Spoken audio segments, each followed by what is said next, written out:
Si todos los chinos saltaran a la vez. Una frase que no solo habrás oído, sino que seguramente hayas dicho en algún momento de tu vida acompañándolo del siguiente enunciado. Desplazarían el eje de la Tierra o nos pondrían en órbita. Bueno, espero que sepas que eso no va a pasar, porque es simplemente un mito, lo que nos viene al pelo para poner en valor la importancia no solo social, sino también económica de este país con más de 1.400 millones de habitantes. Pero si hablamos de automoción, sí parece que los fabricantes chinos nos van a poner en órbita, al menos en lo que a electrificación se refiere, y es que son ya muchas las marcas que vienen del país asiático a aterrizar en Europa. Una de ellas, la que tengo aquí a mi lado y que seguramente desconozcas, se llama Aways y ha aterrizado en Europa recientemente con su primer modelo, el U5, un vehículo que hoy en el Periódico de la Energía, canal al que te recuerdo ya que te suscribas y actives la campanita, vamos a analizar para ver si ese mito de que todo lo que viene de Asia es malo o no tiene cabida en Europa es cierto o no. Así que empezamos. El U5 es el primer modelo de la firma asiática y, como no podía ser de otra forma, es un SUV. Entre sus principales rivales estarían el Hyundai Ioniq 5, el Volkswagen ID.4, el Skoda Enyaq o el MG Marvel R. Mide 4,68 metros de largo, por 1,87 de ancho y 1,70 de alto. Todo ello bajo un diseño de corte familiar, como bien demuestra su línea lateral, con grandes superficies acristaladas y un pilar C retrasado. Una estética que además ofrece ciertos detalles muy llamativos. Del frontal quiero destacar sobre todo esta gran moldura carenada en el mismo color de la carrocería que le aporta muchísima presencia y que además enfatiza todavía más el logo, un logo que a mí me recuerda a las navecitas de los años 80. Está completamente carenada porque como buen eléctrico no tiene absolutamente nada que refrigerar. Está secundada además por unos grupos ópticos muy estilizados con una firma diurna que se mete prácticamente en la zona lateral y con tecnología Full LED para la iluminación principal, además con un asistente de luz de carretera bastante bueno. Tenemos además unas molduras en negro que en el caso de la zona izquierda sirve para ocultar la toma de carga. En el lateral, además de ese aspecto de monovolumen ya comentado, tenemos tiradores enrasados para mejorar la eficiencia aerodinámica. Unas llantas con un aspecto también aerodinámico con un diámetro de 19 pulgadas. Son las únicas de la gama porque solo hay un acabado. Para enfatizar el aspecto SUV tenemos los típicos pasos de rueda en plástico que se extiende también en la zona inferior de la carrocería, una carrocería que además está separada del suelo en 15 centímetros. ¿Y recordáis que os he dicho que solo tiene un nivel de acabado? Bueno, pues las opciones solo son las pinturas. Esta de color berenjena cuesta 400 euros, pero es que si quieres el techo en negro con el azul eléctrico que viene de serie, te costará 700 euros, que asciende a 1.100 euros si eliges el color de la carrocería en el blanco glaciar. Y en la zaga aquí es donde el Aways U5 quizá es más parecido al resto de modelos. ¿Por qué? Pues por este detalle. Los pilotos traseros están conectados mediante una tira de LED. La forma de los grupos ópticos traseros es bastante llamativa y cuando circulamos por la noche le da un aspecto muy característico al vehículo. Bajo el mismo tenemos el nombre de la marca, que quizá lleva a confusión para algunas personas porque parece que pone Always, siempre en inglés, pero no, esto no es una L, es una I.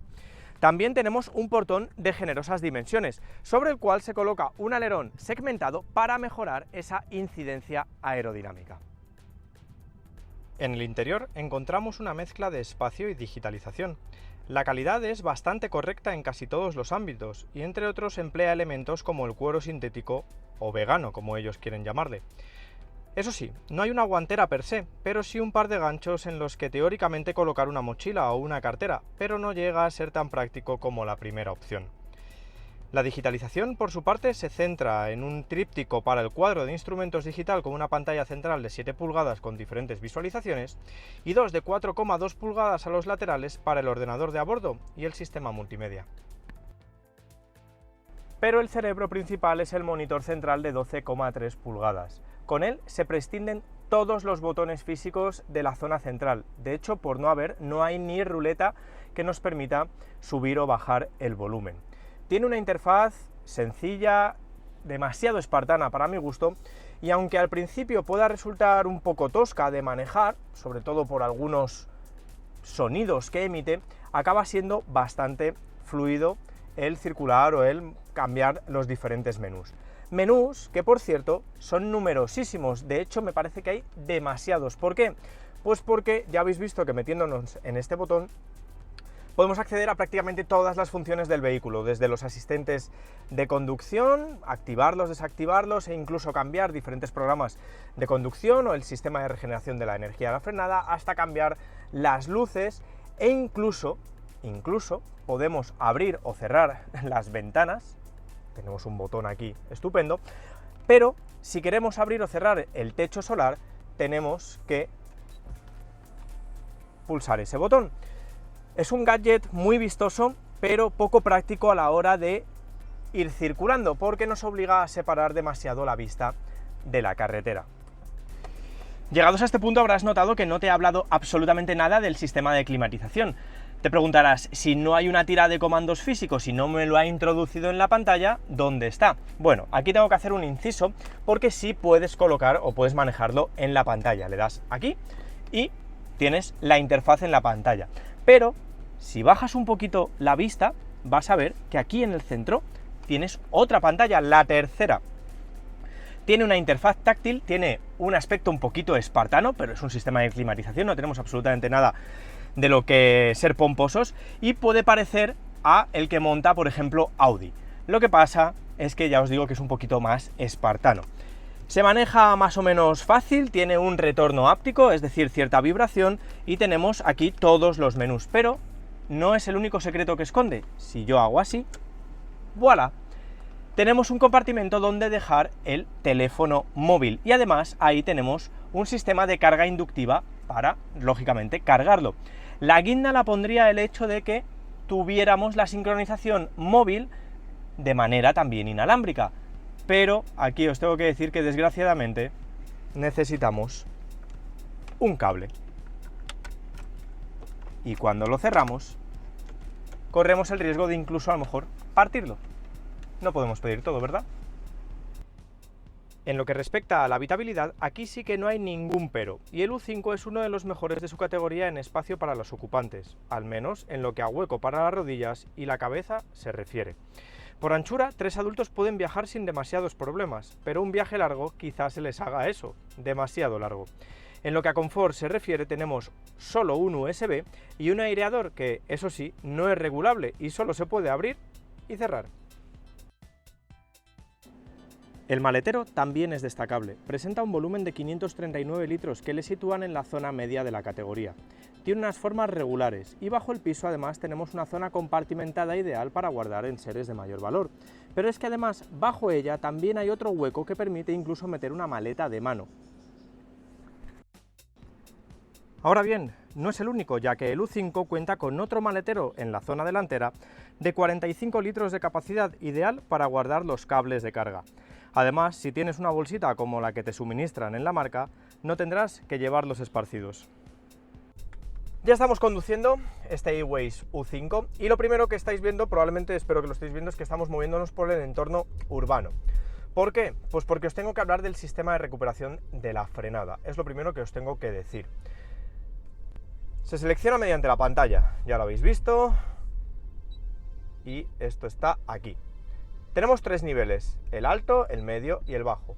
Pero es que la incidencia el cambio entre uno y otro es muy pero que muy leve, y prácticamente no vais a notar que en el alto tengáis una frenada masiva y en el bajo sea pues más liviana. No.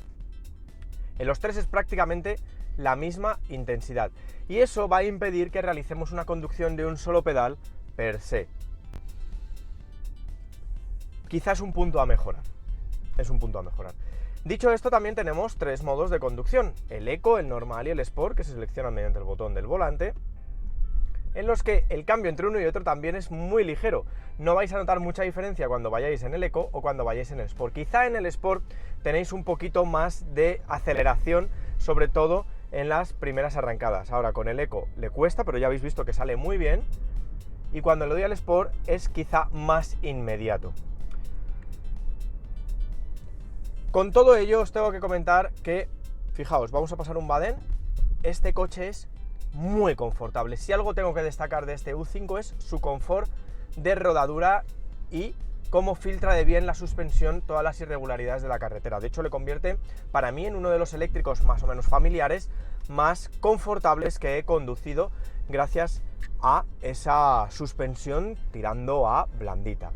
Pero cuando os adentráis en una carretera con curvas, aquí la dirección, pese a ser ligeramente más pesada en el modo Sport,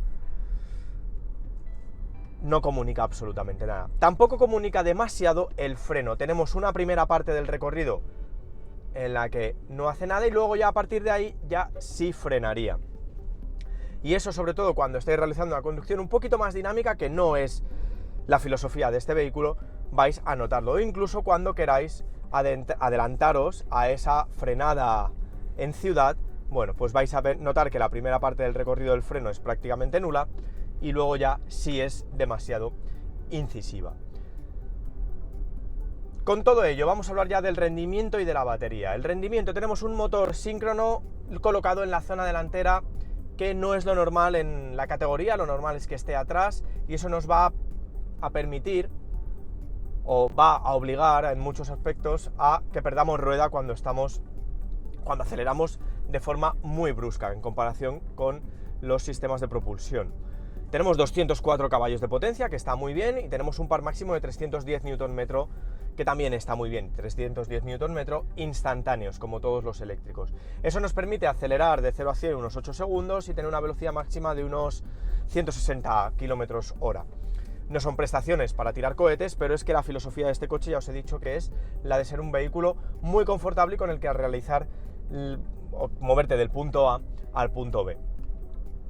Pero esos puntos tienen que estar más o menos próximos, porque aunque homologa una autonomía de 400 km gracias a su batería de 63 kilovatios y a un consumo medio oficial de 17 kWh a los 100, cuando te pongas a los mandos no vas a realizar más de 320-350, siendo muy optimistas.